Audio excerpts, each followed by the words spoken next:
안녕하세요. 반갑습니다. 사회복지학개론의 손윤공 교수입니다. 자, 이번 2025년도 4월 5일 날 시행되었던 국가직 사회복지학개론 기출 해설을 시작해 보려고 합니다. 자, 우선 국가직을 준비하기 위해서 또 열심히 공부하셨던 우리 주무관님들께 좀 격려를 드리고요. 또 박수를 쳐드리고 싶습니다. 또한 또 이제 지방직을 준비하기 위해서 미리 한번 국가직을 시험 보신 분들도 어느 정도의 어떤 분위기 파악과 그다음에 이런 스타일의 문제들이 출제가 되고 있구나라는 것도 이제 경험 삼아서 문제를 한번 풀어보셨을 거라고 생각이 듭니다. 자, 그래서 지금 이제 학습 질문에 이제 질문이 올라오는 부분이 좀 많이 어려웠었다라고 얘기하는 분들도 있고요.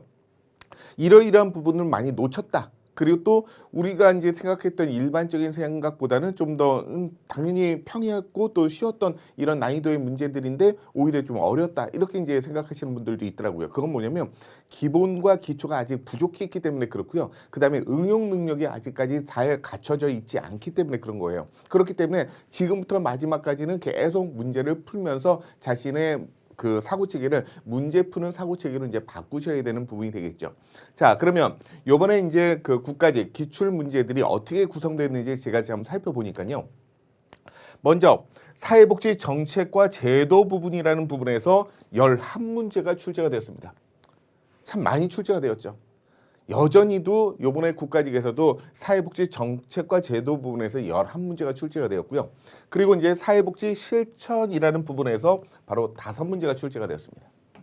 자, 그리고 이제 좀 특이한 게 이제 사회 서비스에 대한 부분에서 4문제가 출제가 되었는데요. 그 4문제는 골고루 출제가 되었더라고요.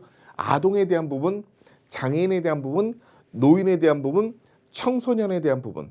자, 그런데 그 중에서도 장애인과 노인과 청소년은 다소 좀 어려웠던 또 신개념의 형태들의 문제가 출제가 되었었죠.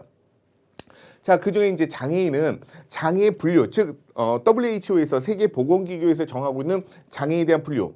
자, 지금 제가 보니까요, 이 문제가 과거에도 출제가 된 적이 있었어요. 좀 유사한 형태들로. 그것이 바로 우리 기본서에 나와 있는 건데 바로 2012년도 국가직에서 바로 이런 장애 유형 분류하는 그 표를 묻는 문제가 출제가 된 적이 있었거든요. 그래서 그것에 조금 더 디테일한 문제가 출제가 된 것 같고요. 그 다음 번째는 이제 노인입니다.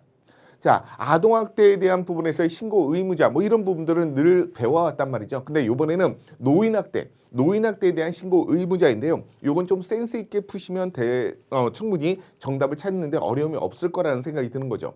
제가 그래서 그런 강의 중에 말씀을 드린 적이 있었어요. 자, 문제를 봤는데 지금까지 한 번도 듣도 보지도 못한 문제예요. 그러니까 신개념의 문제인 거죠. 그런데 그 문제가 기역, 니은, 디귿, 리을에서 바로 보기 형태의 문제가 출제가 되었고 그 보기 형태의 문제를 모두 다 포함하고 있는 것이 4번이라고 한다면 4번이 정답인 경우가 많다라고 얘기를 했었어요. 그게 바로 20번 문제 바로 노인학대 신고 의무자와 관련된 부분이었죠. 그래서 관련된 기역, 니은, 디귿이 모두 다 맞는 4번이 정답이 되었고요. 그 다음 번째는 바로 청소년이죠. 자, 요번에 이제 새롭게 신개념으로 출제가 되었던 이 청소년과 관련된 부분은요.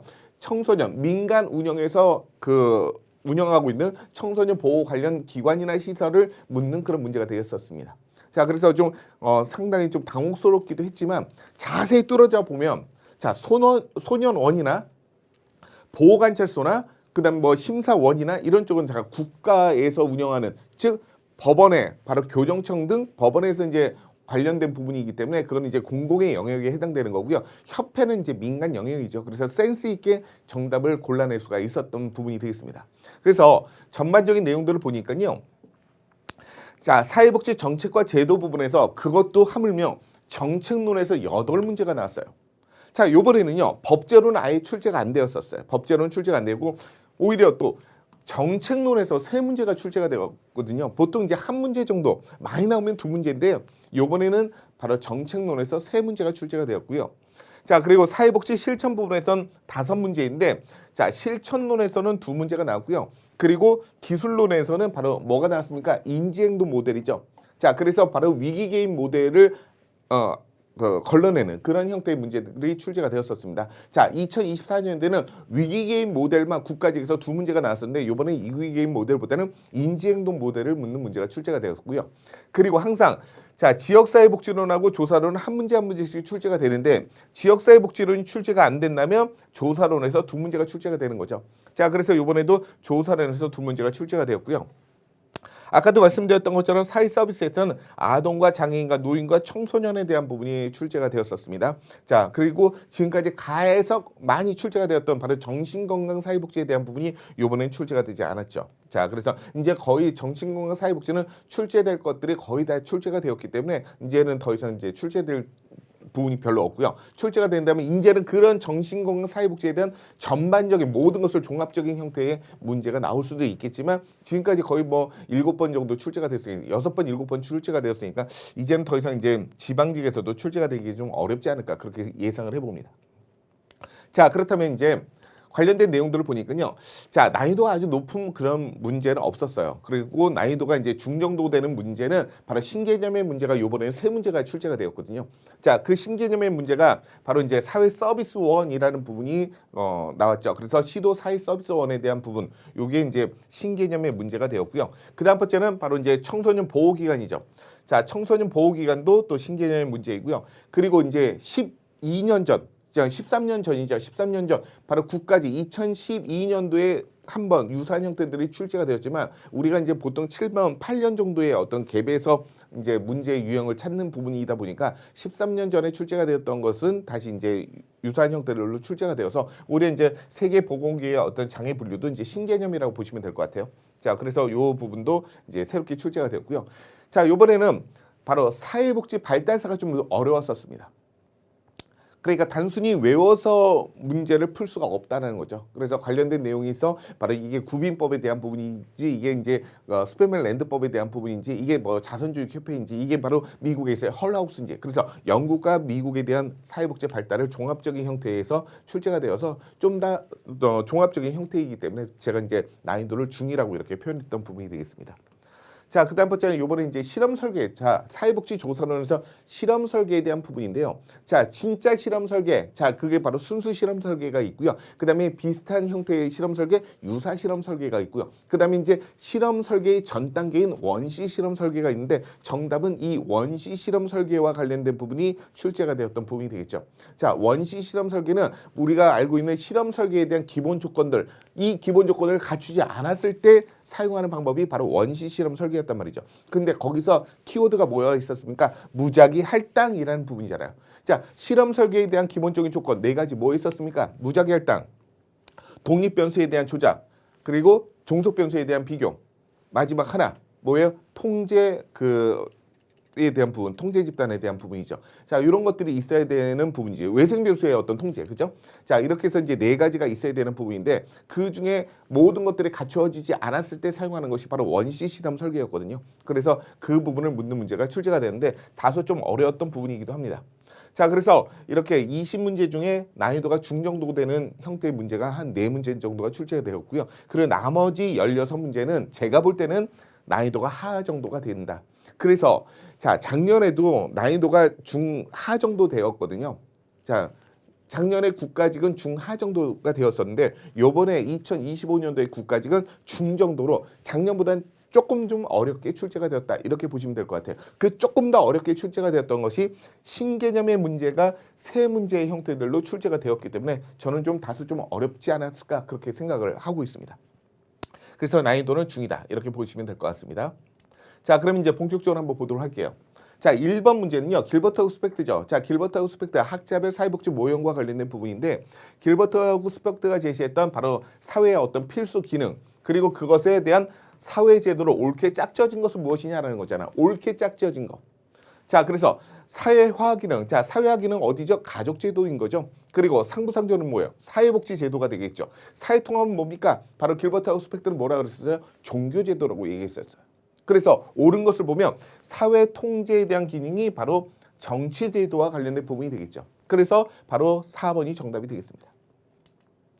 자, 그래서 사회 통제 기능 바로 정치제도이고요. 정치제도라는 것은 그 개인이 행동이나 태도를 사회가 갖추어져 있는 어떤 규범, 바로 법, 제도, 규칙 이런 것들에 맞게끔 조정하고 자제하고 순응하는 것, 따라가는 것 이런 것에 초점을 두고 있는 게 바로 사회 통제 기능이 되겠죠. 자, 이걸 바로 정치 제도라고 하는 거고요. 말씀드렸던 것처럼 오답해설에서 사회화 기능은 바로 가족 제도에서 이루어지는 거고 상부상조가 바로 사회복지 제도, 사회통합이 바로 종교 제도가 되겠습니다. 자, 두 번째 문제는요. 바로 선별주의하고 보편주의. 제가 이거 계속 나온다고 했었어요. 기억하십니까? 자, 보편주의, 선별주의 이거 나누는 거. 그래서 제가 그런 말씀 드렸었어요. 자, 요번에 사회복지 정책 분석 틀에서 가장 많이 나올 수 있는 것이 바로 할당체계하고 급여체가 나올 가능성이 매우 높다. 제가 이런 말씀 드린 적이 있었죠. 자, 할당체계 하면 대표적인 건 뭡니까? 자, 사회복지에 대한 대상을 누구로 할 것이냐에 대한 부분이죠. 자, 모든 국민으로 할 것이냐, 보편주의. 아니야, 취약계층만 대상으로 할 것이냐, 선별주의. 보편주의, 선별주의, 보편주의, 선별주의. 이것들을 나누는 것이 시험에서 출제가 많이 되고 있고요. 자, 그래서 지방직 준비하시는 분은 이 선별주의, 보편주의 꼭 다시 한번 또 공부하셔야 됩니다. 이런 유사한 형태들이 출제가 될 수가 있다는 거죠. 자, 참고적으로 국가직에서 출제되었던 20문제 중에 4문제, 5문제 정도가 유사한 형태에서 출제가 되고 있어요. 지방직은. 그러니까 그래서 제가 국가직 시험을 한번 봐보라는 거예요. 다른 과목은 모르겠습니다만 사회복지학개론은요. 4문제, 5문제, 많게는 6문제까지 유사한 형태의 문제들이 출제가 되고 있다는 말이죠. 그러니까 국가직의 어떤 출제 패턴들을 보면서 출제 영역들을 보면서 아, 이런 영역에서 출제가 되고 있구나를 우리가 미리 학습을 해놓으면 4문제, 5문제 또는 많게는 6문제까지 내가 맞고 들어간다는 거죠. 그러기 위해서는 꼭 공부를 해 주셔야 되는 부분이에요. 자, 선별주의, 보편주의 옳지 않은 것을 찾는 그런 문제가 되겠죠. 우선 우리나라의 현행 기초연금은 이건 뭡니까? 무기여 방식이고, 자, 무기여 방식이라는 건 뭡니까? 공공구조인 거죠. 그러니까 공공구조라는 입장에서 봤을 때는 바로 기초연금은 선별주의인 거잖아요. 자, 65세 이상 그리고 소득 하위 70% 이하에 해당되신 분들이 바로 이제 국가의 어떤 세금으로 해서 이제 지원을 받는 거잖아요. 노후 소득을 보장해 주기 위해서. 그래서 선별주의가 되겠고요. 자, 그다음 번째. 우리나라의 아동 수당은 8세 미만의 아동은 모든 아동들에게 다 지급되는 거잖아요. 월 10만 원씩. 바로 보편주의가 되겠죠. 자, 그리고 네 번째로 잠깐 내려가 보시면 자, 일반적으로 보편주의 프로그램이 선별주의 프로그램보다는 바로 행정 절차가 상당히 용이하다는 거죠. 자, 행정 절차가 용이하다는 건 뭐예요? 행정 관리 비용이 적게 든다는 거죠. 행정 관리 비용이 적게 든다는 건 뭐예요? 운영의 효율성이 높다라고 얘기하는 거잖아요. 운영 효율성. 운영 효율성이 높다. 그렇죠? 이런 부분이잖아요. 그래서 항상 행정관리비용 그러면서 행정관리비용 얘기하면서 뭐라 그랬습니까? 나의 관심과 노력과 시간과 인력과 비용과 수고 등이 많이 들어가는지 적게 들어간지 많이 들어가는 것은 엄격하고 철저하고 까다롭게 하는 자산조사를 하는 선별주의가 바로 관리비용이 많이 드니 운영효율성이 떨어지는 거고 누구는 되고 누구는 안 되고 굳이 나눌 필요가 없으니까 보편주의는 선별주의를 그 자산 조사를 하지 않으니까 바로 행정관리 비용이 적게 들고 행정관리 비용이 적게 드는 보편주의는 운영의 효율성이 높다. 이렇게도 얘기를 했던 부분들 기억나시겠습니까? 자, 그래서 옳지 않은 것은 3번인데요. 선별주의자들은 보편주의자보다 바로 사회통합을 더 강조한다. 자, 사회통합을 강조한다는 건 뭐예요? 사회통합은 모든 국민들이 복지의 대상이라는 거죠. 모든 국민들이 복지의 대상으로 보는 것은 바로 뭐예요? 보편주의 아니겠습니까? 보편주의. 자, 그렇죠? 그래서 옳지 않은 것은 3번이 정답이 되겠습니다. 자, 해설 내용을 보더라도요. 선별주의자들은 보편주의자들보다는 사회적 분리 또는 차별을 강조하고 있는 게 바로 선별주의. 왜 그렇습니까? 자, 모든 사람들이 아니라 취약계층만 한정해서 한정된 사람에게만 자원을 집중하기 때문에 사회적인 분리와 차별이 이루어지는 거고요. 왜? 또 자산조사를 하기 때문에 그런 거죠. 자, 반면에 보편주의자들은요. 바로 선별주의자들보다는 사회통합을 더 강조하는 부분이다. 이렇게 해야 옳겠습니다. 그래서 사회통합이 되려면 바로 보편주의가 돼야 되는 부분이고요. 그리고 사회적 분리, 차별이 되려면 바로 선별주의자들이 돼야 되겠죠. 그렇죠? 네. 이렇게 이제 보시면 될 것 같습니다. 자, 그다음에 3번. 3번은 사회복지 실천 과정에서 바로 사정 단계. 자, 사정 단계에 해당되지 않는 것은 무엇이냐라는 거죠. 자, 이거 우리가 개별 사회사업의 어머니 누구죠? 메리 리치몬드 여사죠. 메리 리치몬드 여사가 바로 어떤 과정들을 체계화시켰잖아요. 자, 어떻게 오셨어요? 뭐예요? 그쵸? 접수. 자, 접수 다음에 그 클라이언트가 갖고 있는 욕구와 문제가 우리 기관에서 우리 조직에서 제공해 주는 것과 서로 매칭이 되면 바로 오리엔테이션, 서로 매칭이 안 되면 다른 기관에 의뢰를 하겠죠. 자, 매칭이 된다면 그 다음에 어떻게 합니까? 자료를 수집하겠죠. 자, 자료 수집 이후에 어떻게 합니까? 그 다음에 바로 사정을 하겠죠. 자, 사정은 뭡니까? 바로 자료 수집이라는 것은 클라이언트가 갖고 있는 이야기들을 다 정보가 되고 자료가 되기 때문에 클라이언트가 왜 그런 문제나 욕구들이 있었는지를 클라이언트 입에서 나오는 것들을 다 들어보는 거죠. 그게 바로 자료 수집이고 정보이기 때문에. 그리고 나서 바로 사회복지사가 전문가인 사회복지사가 함께 그 클라이언트가 갖고 있는 욕구가 무엇인지, 자원이 무엇인지, 또는 장애물이 무엇인지 어떤 이런 것들을 다 기반으로 해갖고 이제 사정을 하는 거고요. 필요에 따라서는 사정 도구를 사용하기도 하죠. 가계도, 생태도 등등등. 자, 이런 것들이 이제 이어지게 되면 그 다음에 그걸 기반으로 해서 이 두 가지를 기반으로 해서 바로 계획을 세우고요. 자, 계획과 함께 계약을 맺겠죠. 자, 그리고 나서 실행에 옮기는 거고요. 그 기간이 끝나면 바로 평가하고 종결을 하는 이런 단계들로 가는 것이잖아요. 평가, 종결. 자, 그 중에서도 요번에 문제는 사정을 묻는 문제예요. 자, 사정. 사정에 해당되지 않는 것은 무엇이냐? 자, 우선 사회복지 그 실천 과정에서 지속적으로 이루어지는 것이 바로 사정이 되겠고요. 그리고 클라이언트를 이해하고 그리고 개입에 대한 계획을 세우는데 기초가 되는 것이 바로 사정 아니겠습니까? 계획을 세우는데 가장 기초가 되는 것이 바로 자료 수집과 사정이기 때문에 맞고요. 그리고 사회복지사하고 클라이언트 간의 어떤 상호작용이 하나의 매개로 이루어지는 것이 바로 이 사정이 되겠죠. 왜냐? 클라이언트가 입에서 나오는 모든 것들이 다 그 자료가 되고 정보가 되기 때문에 바로 사회복지사와 클라이언트가 서로 간의 어떤 상호작용을 통해서 하나의 매개가 돼야만 사정이라는 것이 만들어질 수가 있으니까 말이죠. 자, 그런데 세 번째, 문제 해결을 위해서 구체적인 행동을 이행하는 것. 자, 구체적인 행동을 이행하는 건 뭡니까? 그렇죠. 실행이잖아요, 실행. 자, 그래서 구체적인 행동을 이행하는 것은 실행과 관련된 부분이 되겠습니다. 자, 그 다음 네 번째. 네 번째를 좀 어렵게 보셨더라고요. 이번에 학습 질문에 질문을 올라오신 분 우리 또 주무관님 계시는데, 자, 이 네 번째 부분은요, 우리가 기본 이론 할 때 다 설명드렸던 부분입니다. 그래서 프로그램 검토 기법부터 해서 이제 시간별 활동 계획 도표, 그다음에 바로 월별 활동 계획 도표, 그리고 또 방침 관리 기획이라는 부분이었고요. 방침 관리 기획이 바로 PDCA 방식이라고 얘기를 했었고요. 제가 그때 기본 이론 할 때 이런 얘기를 했었어요. 제가 근무했던 그 공공기관인 장애인 고용공단도 바로 기획재정부로부터 매년마다 바로 이제 평가를 받습니다. 공공기관 평가를 받거든요. 그 평가를 S등급, A등급, B등급, C등급, F등급 이렇게 받거든요. 자, 그래서 우리는 장애인 고용공단은 B등급을 받아본 적이 없어요. 예. 근데 어느 날 갑자기 C등급, D등급이 있고 F가 있어요. 근데 D등급을 받은 거예요. D등급을. 항상 거의 매번 C등급 받고 그다음에 어쩌다 한 번은 이제 B등급을 받은 적이 있었던 것 같은데 제 기억으로는 거의 없었던 것 같아요. 그래서 D등급을 받는데, 자, D등급 그리고 F등급을 2번 이상 받으면 바로 이제 그 기관장은 바로 그냥 옷 벗고 나가야 되는 거예요. 그러니까 이제 긴장을 했던 이제 기관장이 우리가 어떻게 이렇게 열심히 직원들이 근무를 해오고 했는데 800명 이상이 근무를 했는데 어떻게 이렇게 D등급이 나오느냐, 이 이유가 뭐냐. 그래서 바로 각각의 부서에서 이제 능력 있는 사람들 차출해갖고 한 달 동안 이 그 기획재정부가 갖고 있는 어떤 자료를 검토를 해서 무엇이 부족했고 무엇이 잘못됐는지를 다 면밀히 따져서 우리 조직이 갖고 있는 자원들을 다시 끌어모아서 다시 재사정을 해서 끌어모아갖고 그걸 갖고 이제 다음번 어떤 그 평가를 받을 때는 좀 도움이 될 수 있도록 해준 거. 그게 바로 PDCA 방식이거든요. 자, 그래서 P는 이제 계획을 세우는 거고요. 그리고 나서 실행에 옮기는 거고, 그 다음에 계획을 하고 이제 조정하는 것은 바로 PDCA 방식, 바로 방침관리 기획입니다. 자, 그래서 진짜 거의 출제가 안 돼요.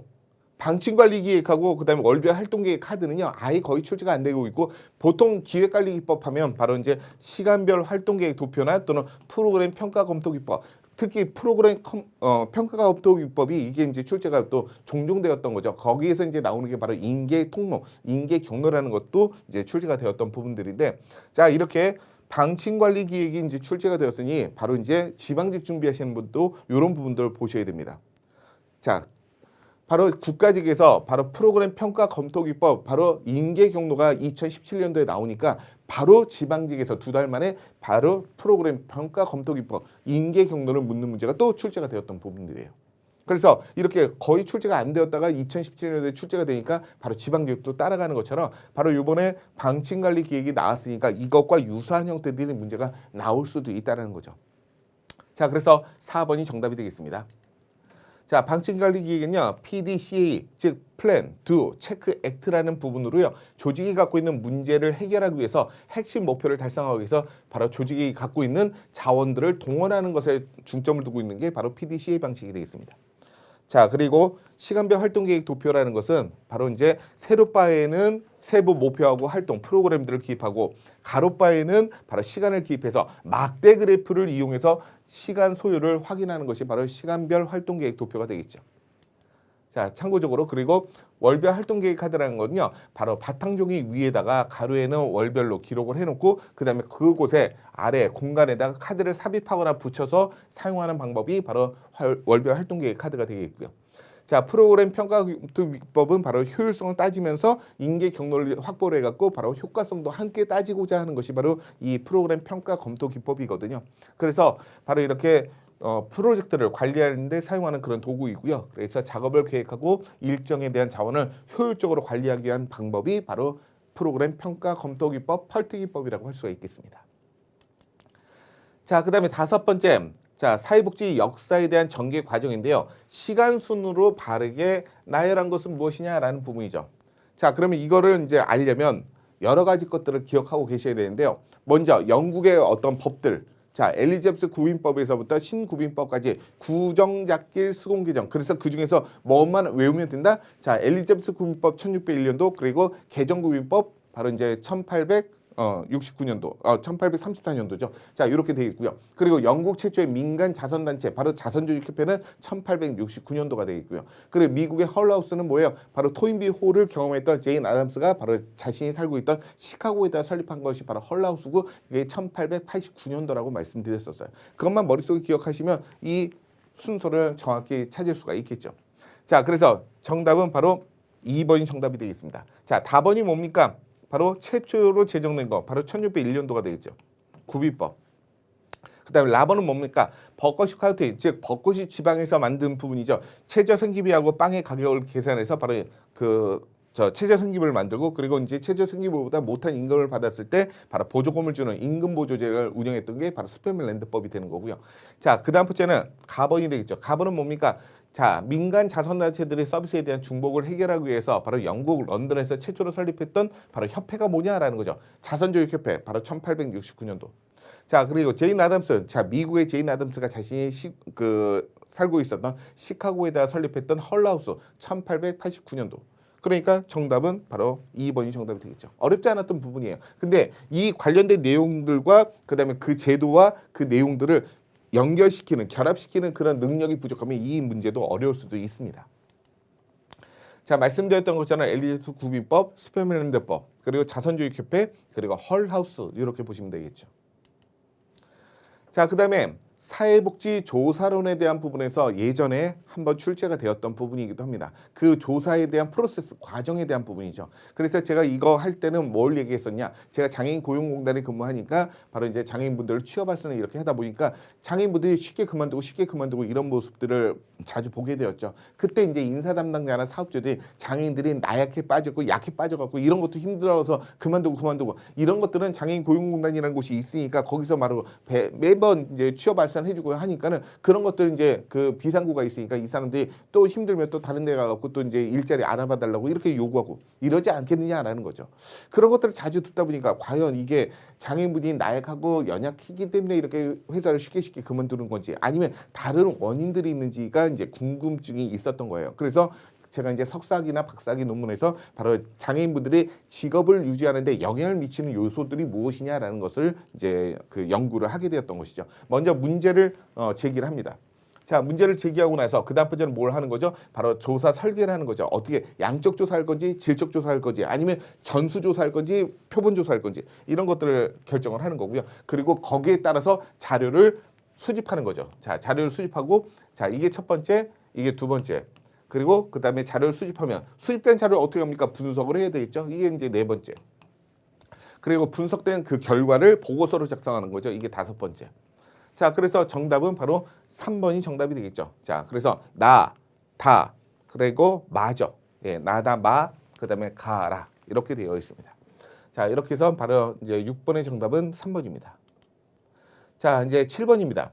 자, 7번은 사회복지급여에 대한 설명인데요. 자, 사회복지급여 제가 좀 전에 아까 말씀드렸었어요. 자, 사회복지 정책 분석 틀에서 할당 체계와 급여 체계가 가장 많이 출제가 되고 있고 앞으로 그 부분이 출제가 될 가능성이 높다라고 얘기를 했었어요. 그래서 할당 체계에서는 선별주의, 보편주의에 대한 부분이 출제가 되었던 부분이고요. 그리고 또 이번에 국가직에서도 사회복지급여, 급여 체계에는 여러 가지가 있죠. 자, 서비스를 제공할 때 무엇으로 줄 것이냐에 대한 부분이 바로 급여 체계란 말이죠. 그 무엇으로 주는 것이 바로 현금이냐, 아니면 현물이냐, 현금과 현물의 중간적 성격을 갖고 있는 바우처냐, 아니면 기회냐, 권력이냐. 그래서 총 5가지 형태들을 묶어서 우리는 급여 체계라고 얘기합니다. 그래서 그 급여 체계에 대한 부분에서 가장 대표적인 현금과 현물에 대한 부분에서 바로 대상의 효율성, 그리고 목표 효율성이 높은 것은 현물 급여가 되는 거고, 오히려 이제 운영상의 효율적인 것은 현금 급여가 되겠죠. 그래서 제가 강의할 때, 자, 이거 우리 동네에 하루에 한 끼도 제대로 못 드시는 독거노인 분들이 있는데 그분들한테 10만 원 상당한 부분들을 현금으로 줄 건지 현물로 줄 건지 이런 거 막 물어본 적이 있었잖아요.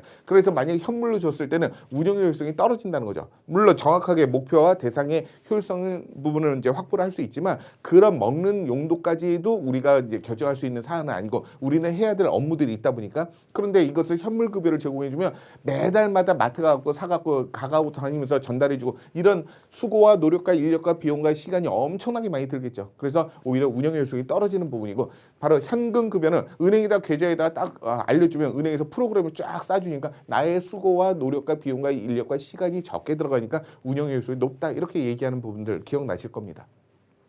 자, 그래서 바로 옳은 것을 찾는 문제가 되는데, 현물급여는 현금급여에 비해서 바로 목표에 대한 효율성이 높다. 자, 사회복지 정책을 추구하는 목표가 높은 것은 바로 현물급여가 되겠죠. 왜? 현물급여는 사용가치를 갖고 있기 때문에 다른 용도로 바꾸거나 다른 용도로 사용하지 않기 때문에 바로 사회복지 정책이 갖고 있는 목표를 달성하는 데 도움이 되는 것은 현물급여가 되겠습니다. 왜냐하면 현금은 오남용의 문제가 생길 수가 있기 때문에. 자, 그리고 그래서 이게 이제 그 1번이 정답이 되겠고요. 자, 2번은 어디가 틀렸습니까?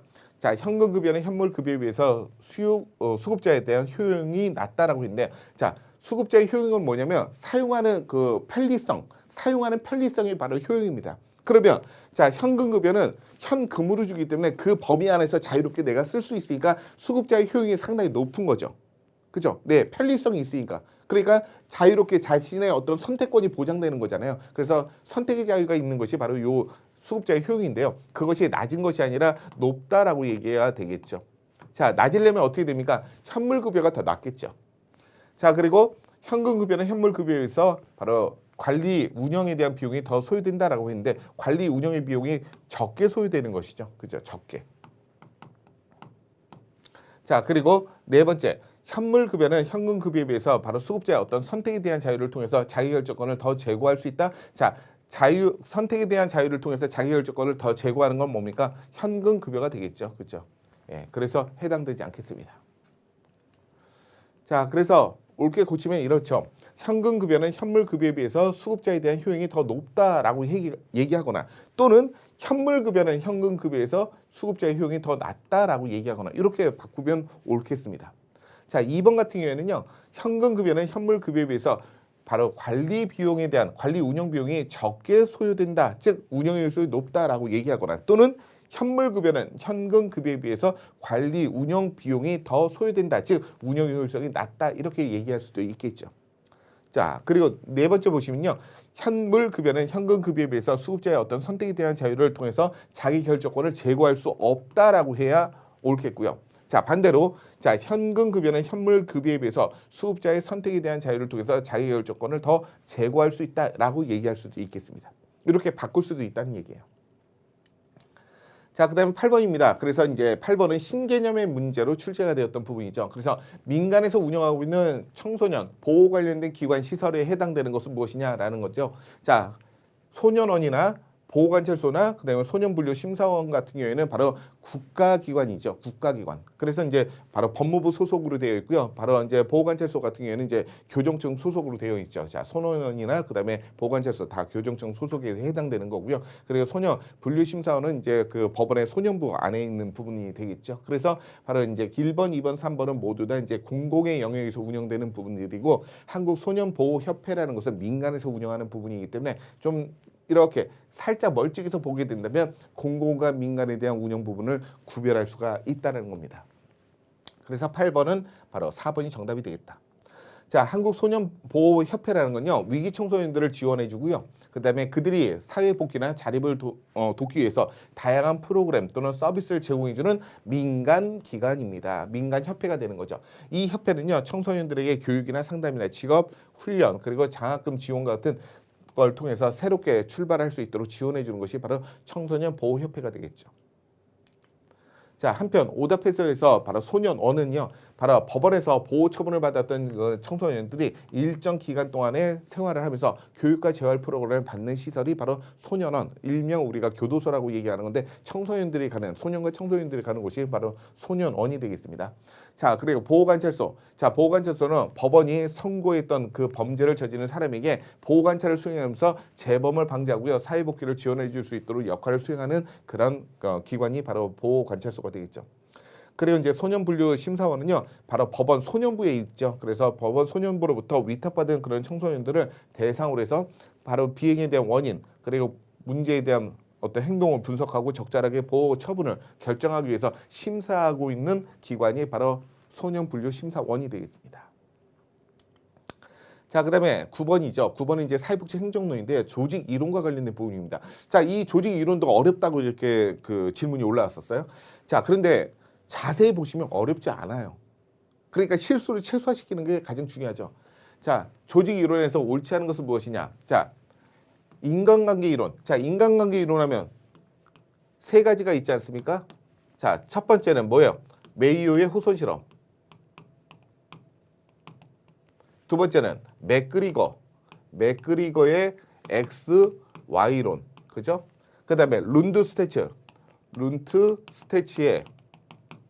Z 이론. 이런 게 있잖아요. 이게 바로 다 인간관계 이론이라고 얘기하는 거고요. 그 대표적인 메이오의 후손 실험에서 뭡니까? 바로 공식적인 집단보다는 그 공식적인 집단 안에는 비공식적인 집단이 있고 그 비공식적인 집단이 오히려 높은 생산성을 보였다는 그 결과치를 갖고 있었던 거잖아요. 그래서 바로 이런 공식적인 집단 안에는 비공식적인 집단이 있으니 이 비공식적인 집단을 활성화시켰을 때 결국에는 공식적인 조직의 어떤 생산성을 끌어올리는 데 도움이 된다라는 것이 바로 이 내용이란 말이죠. 이거 여러 번 얘기했었단 말이에요. 그런데 그 집단에 대한 영향력에 대해서 관가하고 한계가 있다? 이건 잘못된 거죠. 예. 관가하는 것이 아니라 더 중요하다는 거예요. 이 비공식적인 집단이 더 중요하다는 거죠. 인간관계, 자연 발생적으로 만들어진 인간관계가 바로 이제 이런 인간관계 이론을 만들었던 부분들이기 때문에. 자, 그래서 9번에는 1번입니다. 그리고 나머지 과학적 관리 이론이나 그다음에 관료제 이론이나 그다음에 제도 이론은 다 옳은 표현이 되겠습니다. 말씀드렸던 것처럼 인간관계 이론은요, 비공식적인 집단에 대한 영향력에 의해서 영향을 받는다 이렇게 봐야 될 것 같습니다. 그만큼 매우 중요하다는 거죠. 그래. 자, 그 다음에 10번입니다. 10번은 바로 인파워먼트와 관련된 부분이죠. 자, 인파워먼트가 되려면 먼저 선행돼야 될 것이 강점과 점이죠. 낮아져 있는 자존감을 높여주면서 그리고 나서 자신의 자원을 발굴하고 개발하고 그 다음에 노력하고 그 다음에 통제하고 관리할 수 있는 능력까지 키워주는 것이 바로 인파워먼트가 되겠죠. 그러면 이렇게 관리하고 개발하고 그 다음에 통제할 수 있는 능력이 되려면 자존감을 먼저 높여줘야 되는 부분이 먼저 선행이 될 겁니다. 자, 그래서 인파워먼트가 갖고 있는 어떤 관점에 대한 부분에서 옳지 않은 것은 무엇이냐? 우선 클라이언트의 인파워먼트는요, 클라이언트의 어떤 비판적 사고 능력을 향상시키는 것도 중요하고요. 그리고 클라이언트와 사회복지사 간에는 바로 치료적 동맹관계, 네트워크 또는 협력적 관계를 강조하고 있는 거죠. 왜냐하면 클라이언트가 협조를 하지 않으면 절대 이 인파워먼트 이루어지는 게 아닙니다. 결국에 인파워먼트는 뭐예요? 클라이언트 자신이 인파워먼트 시켜줘야 되는 거거든요. 그래서 이제 바로 사회복지사는 그 옆에서 이제 서포트해주는, 원조해주는 그런 역할을 해주는 부분이 되겠습니다. 그리고 클라이언트가 스스로 자신의 삶을 통제하고 역량을 증진시켜주는 것이 바로 이런 인파워먼트가 되겠죠. 자, 그런데 클라이언트에 대한 문제와 취약성을 파악하는 것이다. 자, 문제라고 보는 거. 근데 우리가 강점 관점에서 이걸 문제라고 보지 않고 뭐라고 했습니까? 가능성, 잠재 능력이라고 보는 거죠. 그게 바로 강점 관점, 인파워먼트라고 연결되는 거고, 문제, 증상으로 보는 건 뭡니까? 바로 병리 관점에 해당되는 거잖아요. 그렇기 때문에 옳지 않은 것은 3번이 정답이 되겠습니다. 자, 그 다음에 11번 문제. 11번 문제는 바로 인지행동 모델인 거죠. 자, 인지행동 모델에 대한 설명 중에 옳지 않은 것은 무엇이냐? 제가 요즘에 이제 기출 변형 문제하고 그 다음에 동형 모의고사 문제 하면서 이런 인지행동 모델에 대한 문제가 나왔을 때 이런 얘기를 했었어요. 자, 오늘은 제가 횡단보도를 지켰어요. 제가 일요일날 지금 촬영을 하거든요. 일요일 조금 시간이 있어서 그런지 제가 이렇게 횡단보도로 갔어요. 자, 보통 이제 목요일하고 금요일에 이제 강의가 있다 보니까 노량진에서 강의가 있다 보니까 이제 새벽부터 막 오는데 참 저희 집 아파트 입구 앞에 길 건너에 마을버스가 타는 곳이 바로 정류장이 있거든요. 근데 거기에 횡단보도가 없는 거예요. 횡단보도는 저 위로 올라가서 이렇게 꺾어서 다시 내려와야 되는 불편함이 있는 거죠. 그래서 이제 시간도 없고 빨리 또 학원에 가야 되고 하니까 그냥 무단횡단을 했었어요. 무단횡단. 그래서 매일 목요일마다 금요일마다 무단횡단을 했죠. 죄송합니다. 가르치는 사람 입장에서. 자, 그런데 그건 뭐예요? 너의 편리성 때문에 그런 거죠. 그런데 하물며 인지행동 모델로 바라본다면 이런 거죠. 나의 잘못된 행동은 뭐에서 비롯됐다? 내가 잘못된 비합리적인 신념과 왜곡된 사고 때문에 내가 잘못된 행동을 계속적으로 반복하고 있는 거예요. 그래서 오늘의 시간 많으니까 조금 돌아서 가자. 이런 생각을 하니까 내가 그런 행동이 수정이 된다는 거죠. 자, 그래서 인지행동 모델은 잘못된 행동을 어디서 기인한다? 바로 비합리적인 신념과 그다음에 왜곡된 사고에서 비롯됐다. 그래서 이런 왜곡된 사고를 바로 이제 그 재구조화시키면 바로 이제 옳은 행동으로 바뀔 수 있다는 것이 바로 인지행동 모델이고요. 가장 대표적인 사람이 바로 앨리스하고 백이라는 사람이죠. 자, 그 부분을 묻는 그런 문제였는데요. 거기서 작년에는 바로 위기게임 모델을 두 문제나 출제가 되었던 것이 바로 국가직인데 이번에도 그 위기게임 모델에 대한 일부 내용을 슬쩍 여기다 집어넣게 됩니다. 자, 우선 인지행동 모델은요. 클라이언트의 어떤 적극적인 능동적인 참여가 중요한 부분이고요. 세 번째, 바로 일정 교육 수준 혹은 지적 능력을 갖고 있는 클라이언트가 좀 더 효과적이 되겠죠. 왜? 내가 잘못된 것을 내 스스로가 인지하고 있을 때 바로 그 효과는 더 높을 수가 있습니다. 또한 클라이언트의 어떤 이런 비합리적인 사고, 비합리적인 신념을 수정을 해야만 새로운 행동으로 기술을 습득할 수 있다는 거죠. 그래서 저는 오늘 당당하게 건너갔습니다. 한 7분 정도 걸리더라고. 7분 정도 이렇게 올라가서 이렇게 횡단보도 기다렸다가 바뀌면 가서 다시 내려오고. 그래서 한 7분 정도 걸렸는데요. 그래, 7분 운동한다 생각하자라고 생각하면서 이제 이렇게 바뀌었죠. 그래서 앞으로는 이런 것들을 바로 이제 루틴을 만들어야 되겠죠. 그것을 내재화를 시키면 이제 항상 바쁘더라도 무단횡단하지 않고 올라가서 횡단보도로 건너서 내려오는 이런 모습들을 저희가 계속적으로 보여드리도록 하겠습니다. 자, 그런데 자, 2번 보시면요. 위기 상황 즉각적인 개입. 자, 이런 부분들은 뭐에 해당되는 겁니까? 위기 개입 모델이죠. 예, 그래서 바로 2번에 해당되는 것은 위기 개입 모델에 해당되는 부분이 되겠습니다. 자, 그 다음 12번 바로 사회복지 정책론에서 바로 정책 결정 과정에 대한 부분 중에 정책 결정 모형에 대한 부분이죠. 정책 결정 모형은 총 6가지가 있잖아요. 그 중에서도 여러 번 얘기 드렸던 거 바로 혼합 모형. 혼합 모형은 혼합은 합점이다. 혼합은 합점. 합점 모형, 합리 모형과 점증 모형으로 되어 있다. 그래서 혼합 모형은 합점이다. 합리 모형, 점증 모형입니다. 거기다 좀 한 단계 업그레이드를 시킨다면 합리 모형은 기본적인 결정. 그리고 점증 모형은 세부적인 결정으로 이제 특화되어 있다. 이런 부분이죠. 그래서 요게 바뀌면 안 된다는 걸 말씀드렸었습니다. 기본 결정은 합리 모형, 세부 결정, 부분 결정은 점증 모형입니다. 자, 그런데 자, 혼합 모형은 합리 모형과 만족 모형으로 되어 있다. 만족 모형 아니라 바로 점증 모형이 되겠죠. 자, 그래서 바로 1번이 옳지 않은 것으로 정답이 되겠습니다. 어렵지 않았던 문제예요. 자, 그래서 바로 혼합 모형은요. 합리 모형, 기본적인 결정과 그다음에 점증 모형, 세부적인 결정 또는 부분적인 결정이 절충된 결정 모형이 되겠습니다. 자, 13번 문제. 자, 2000년대 이후에 우리나라의 사회복지에 대한 환경 변화에 대한 설명인데요. 해당되지 않는 것은 무엇이냐? 자, 이것도 바로 사회복지 행정론에 나왔던 부분들인데요. 자, 2000년대 이후입니다. 자, 그러면 보시면 노인 장기 요양보험에 대한 부분이 제정된 거. 그래서 제가 항상 얘기하죠. 자, 사회보험 5가지 재정료도 다 알아야 된다. 공공부조 5가지 재정료도 다 알아야 된다. 이런 거 제가 말씀드렸었어요. 자, 이런 꼭지에서 바로 노인 장기 요양보험 언제입니까? 2007년도죠. 그러니 2000년대 이후에 환경 변화에 대한 부분에 합당하죠. 그리고 사회복지 통합관리망 행복이움. 자, 사회복지 통합관리망 행복이움 하면 뭐예요? 전국에 있는 사회복지 전담 고문이 7명이 극단적인 선택을 했던 부분들 바로 2010년도가 되겠죠. 자, 그리고 지방자치단체의 어떤 지역사회 복지계획에 대해서 수립을 의무화시켰던 거. 자, 수립을 의무화시킨 건 언제입니까? 1997년도인가요? 아니요. 2013년도인가? 그랬죠. 그렇죠? 그래서 이렇게 이제 보시면 될 것 같아요. 자, 그래서 다 2000년대를 넘었던 부분들인데 2번 보시면 2번에 자, 사회복지 시설에 대한 부분이 허가제에서 신고제로 바뀐 것이 언제입니까? 1997년도잖아요. 그러니까 이게 해당되지 않겠죠. 자, 그래서 바로 13번에는 2번이 정답이 되겠습니다. 자, 말씀드렸던 것처럼 바로 이제 신고지에 대한 부분은 1997년도가 되겠다. 자, 그다음에 이제 아동복지에 대한 부분이고요. 그 아동복지에서 학자별 아동복지 서비스 모델을 제시했던 카두신과 주커만이 있는데 카두신이 출제가 좀 많이 되죠. 그래서 카두신은 뭐예요? 지지적 서비스 그리고 보충적 서비스, 대리적 서비스라는 세 가지 서비스 모델을 제시했던 부분인데 이 그 사회복지 그 아동복지 서비스에 대한 유형 중에서도 그 같은 유형끼리 묶인 것은 무엇이냐라는 거죠. 자, 같은 유형끼리 묶인 거 입양이라는 것과 그리고 가정 위탁이라는 거 이 두 가지는 뭐에 해당되는 겁니까? 대리적 서비스죠. 대리적 서비스. 그래서 바로 디귿과 미음 바로 이제 4번이 정답이 되는 거고요. 자, 그리고 가족 치료하고 아동 상담. 자, 요거는 뭐예요? 지지적 서비스잖아요. 지지적. 그래서 기업과 리을은 없네요. 그죠? 예, 보육 서비스는 이거는 보충적 서비스.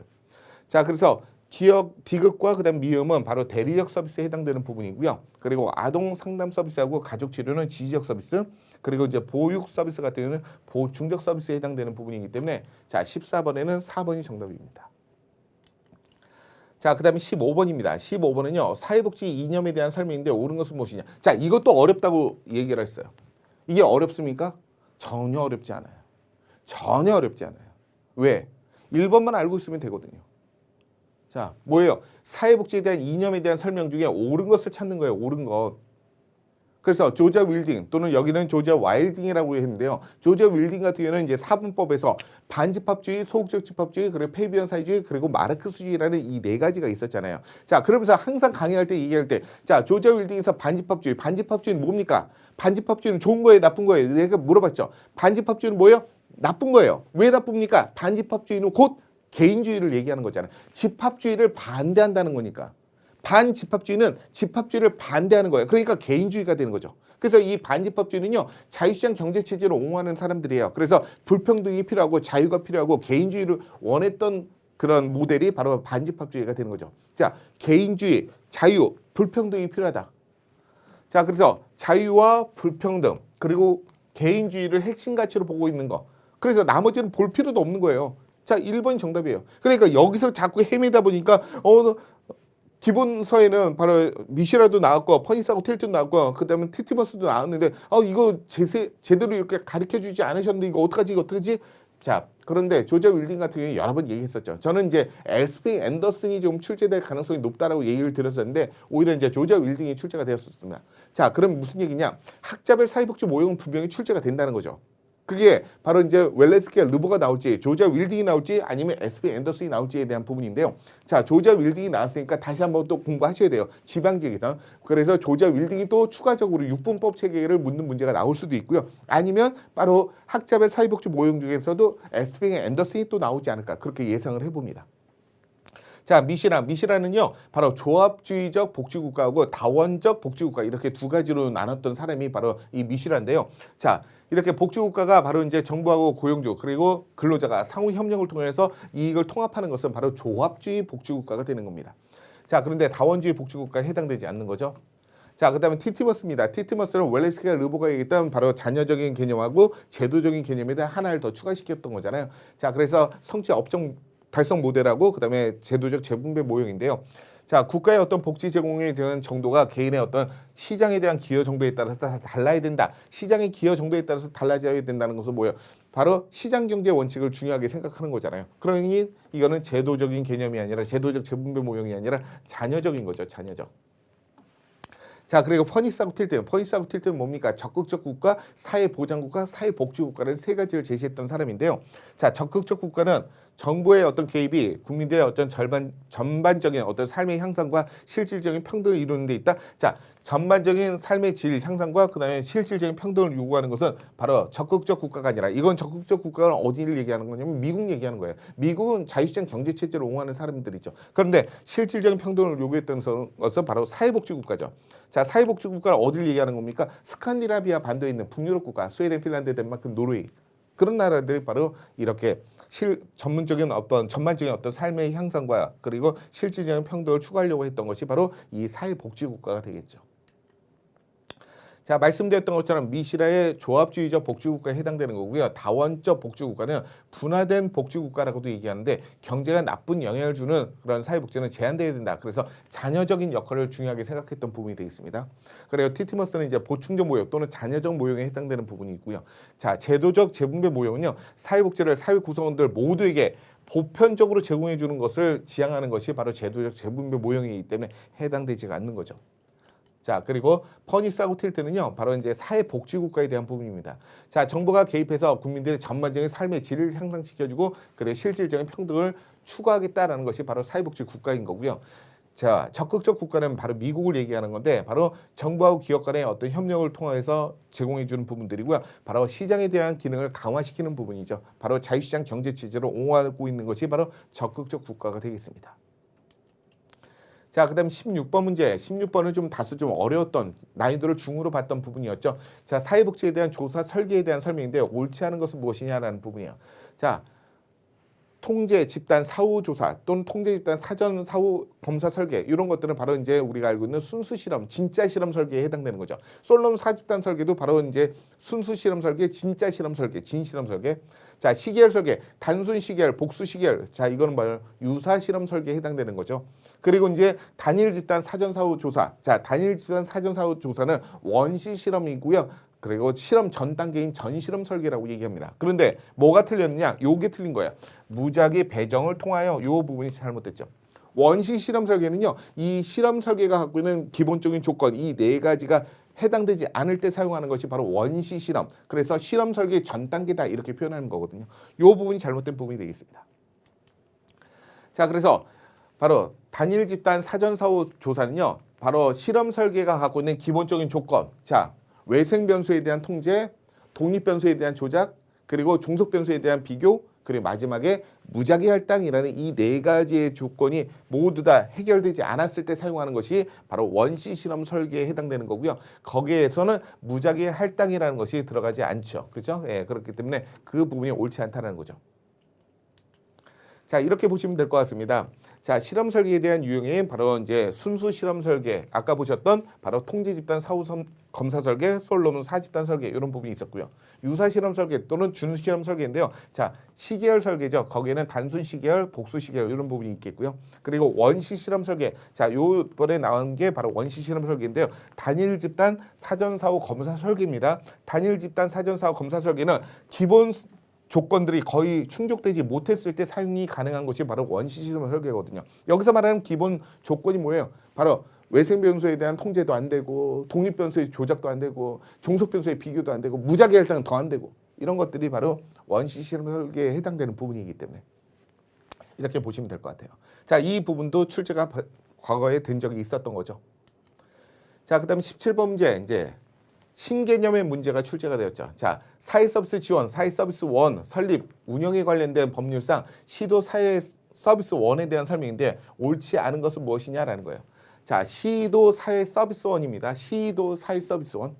시도 사회서비스원은요. 이거는 지방정부가 운영하는 거거든요. 중앙정부는 관여를 하지 않습니다. 지방정부가 지역의 어떤 돌봄과 양육과 그다음에 교육과 보육과 이런 것들을 바로 지방자치단체 차원에서 운영하고 있는 부분이 되겠죠.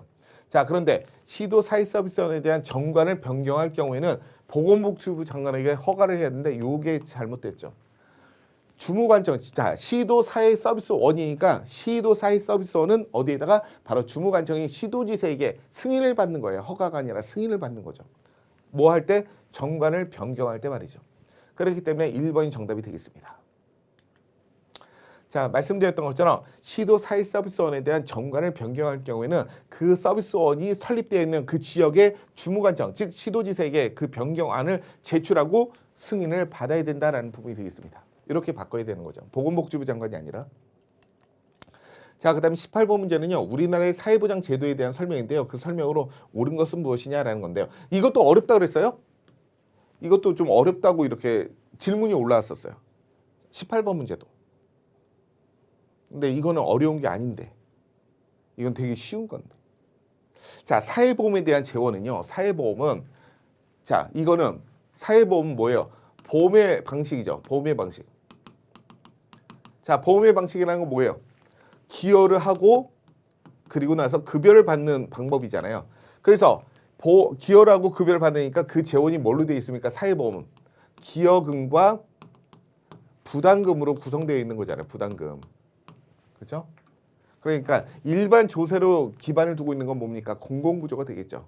일부 또는 사회수당도 있고요. 자, 그리고 자, 정답은 2번인데요. 자, 산업재해 보상보험에 대한 적용 대상 근로자는 보험료에 대한 납부의 의무가 없다. 자, 무슨 얘기입니까? 자, 보험료에 대한 부분을 전액 사업주가 부담하는 거죠. 그 재원을 사업주가 부담하는 거. 자, 그래서 보험료에 대한 재원을 사업주가 전액 부담하죠. 사업주 전액 부담. 자, 사업주 전액 부담과 근로자가 보험료에 대한 납부의 의무가 없다는 건 같은 맥락이잖아요. 그러니까 이런 응용 능력이 있어야 되는 거예요. 문제 해결 능력이 있어야 되는 거예요. 그러니까 이건 알아요. 사업주가 전액 부담하는 게 바로 산업재해 보상보험하고 그다음에 고용보험상의 고용안정 및 직업능력 개발 사업은 사업주가 전액 부담하는 건 아는데 거꾸로 얘기한다면 근로자는 부담하지 않는다는 얘기잖아요. 그렇게 응용 능력이 있어야 되는 거예요. 그래서 사업주가 전액 부담하니까 바로 2번이 정답이 되는 거죠. 자, 그리고 세 번째, 국민기초 생활보장제도는 바로 최저 생계비가 아니라 기준 중위소득을 택하고 있다는 거 말씀을 드렸었고요. 그리고 사회보장기본법에서 사회보장이란 사회보험, 공공부조, 사회서비스가 되겠죠. 사회서비스, 사회복지 서비스가 아니라 사회서비스가 되겠죠. 자, 그래서 18번에는 2번입니다. 자, 말씀드렸던 것처럼 사회보험에 대한 제한은 기본과 부담금, 그리고 국민기초생활보장제도는 바로 최저생계비가 아니라 기준중위소득. 자, 사회보장기본법에서 사회보장은 사회보험, 공공부조, 사회서비스. 자, 이렇게 보시면 되겠죠. 자, 19번입니다. 19번 이제 한 뭐 10년 넘게 지나서 다시 한번 또 이렇게 출제가 되었으니까 이제 신개념이라고 보면 될 것 같습니다. 그래서 세계보건기구 WHO에서는요, 바로 장애에 대한 분류 체계를 갖고 있는데요. 장애에 대한 분류 체계가 바로 ICIDH1과 그 이외에는 ICIDH2로 갔다가 2001년도에는 우리나라 인천 송도에서 바로 WHO 그 개최를 했단 말이죠. 그때 바로 ICF로 이제 바뀌게 된 거예요. ICF는 뭐냐면 장애인 당사자보다는 장애인이 놓여지는 환경에 더 초점을 두고 있는 거거든요.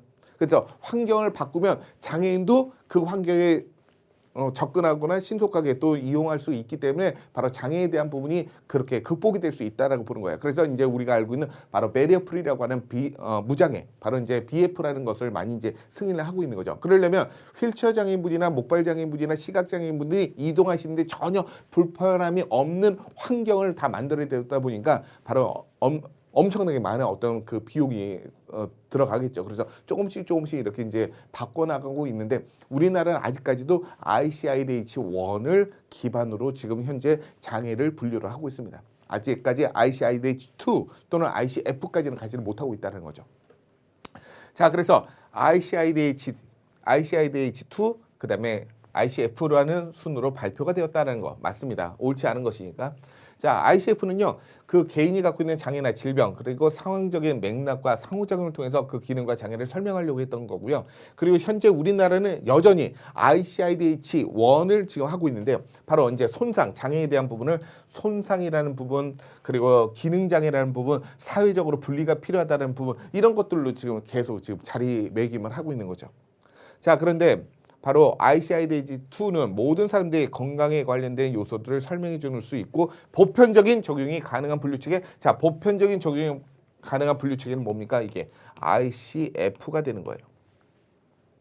여기 잘못된 거죠. 자, 건강에 대한 부분, 그리고 보편적으로 적용돼야 되는 거, 이런 것들은 다 ICF입니다. 그래서 좀 다소 어려웠던 그런 문제가 되는 거예요. 저는 장애인 쪽의 전문가잖아요. 장애인 복지, 장애인 재활, 그리고 장애인 고용 이쪽이 있다 보니까 이런 부분은 좀 쉽게 이제 접할 수 있는 부분이지만 그렇지 않은 우리 주무관님들은 상당히 좀 어렵고 답답했던 그런 문제이기도 했겠죠. 자, 기본서에는 다 나와 있는 그런 내용이기도 합니다. 자, 그래서 관련된 내용은 ICF에 대한 부분의 설명이고요. 반면에 ICIDH2는 뭐냐면 장애를 좀 더 포괄적으로 이해하기 위한 부분이고요. 환경적인 요인과 개인적인 요인, 이것들을 모두 다 포함시키면서 확장하려고 하는 것이 바로 ICIDH2가 되겠습니다. 자, 그런데 보편적인 내용으로 적용시키려고 하는 것은 ICF가 되겠다. 자, 그리고 마지막 20번 문제는요. 노인복지법에서 노인학대 신고 의무자. 자, 노인학대 신고 의무자. 자, 이런 것들은 한 번도 출제가 된 적이 없었어요. 지금까지 노인복지법 하면 뭐예요? 노인복지 시설이에요. 노인복지법 하면 노인복지 시설밖에 출제가 되지 않았었죠. 그런데 이제는 노인복지법에서 노인학대 신고 의무제에 대한 부분도 한 번 이제 출제가 되었었습니다. 그래서 이런 내용들도 유사하게 또 지방직에서도 나올 수 있으니까 잘 유념하셔야 됩니다. 그래서 노인학대 신고 의무자는요, 제가 이런 말씀을 드린 적이 있었죠.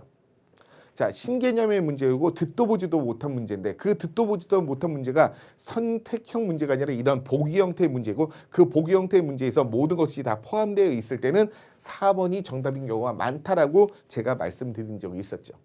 자, 그래서 이제 출제를 할 때는요, 이렇게 이제 보기 형태 문제를 내는 이런 출제위원들은요, 처음 출제가 되다 보니까 모든 것이 맞는 형태의 문제의 정답을 골라내는 형태들이 많습니다. 그게 거의 뭐 100%라고 얘기할 수는 없지만 거의 99%는 다 4번인 정도가 많거든요. 그래서 다문화 가족지원센터의 장과 종사자, 그리고 119 구급대 어떤 구급대원, 그리고 이제 그 지역 보건 의료기관에 대한 장과 종사자.